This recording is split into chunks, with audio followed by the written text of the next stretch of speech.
দিয়েছিলেন যে তাঁর বংশে কেবল পুত্রই জন্মাবে। তৎসত্ত্বেও যখন রাজকুলে চিত্রাঙ্গদার জন্ম হল, তখন রাজা তাকে পুত্ররূপেই পালন করলেন।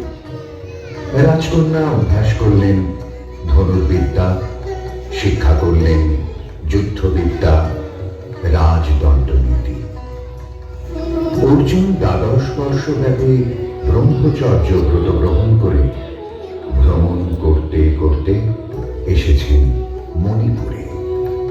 তখন এই নাটকের আখ্যান আরম্ভ।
অর্জুনে যে করে অশ্রদ্ধা, সে কোনখানে পাবে তার আশ্রয়?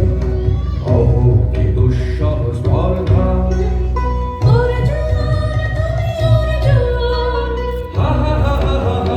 বালকের দল, মার কোলে যাও চলে নাই ভয়।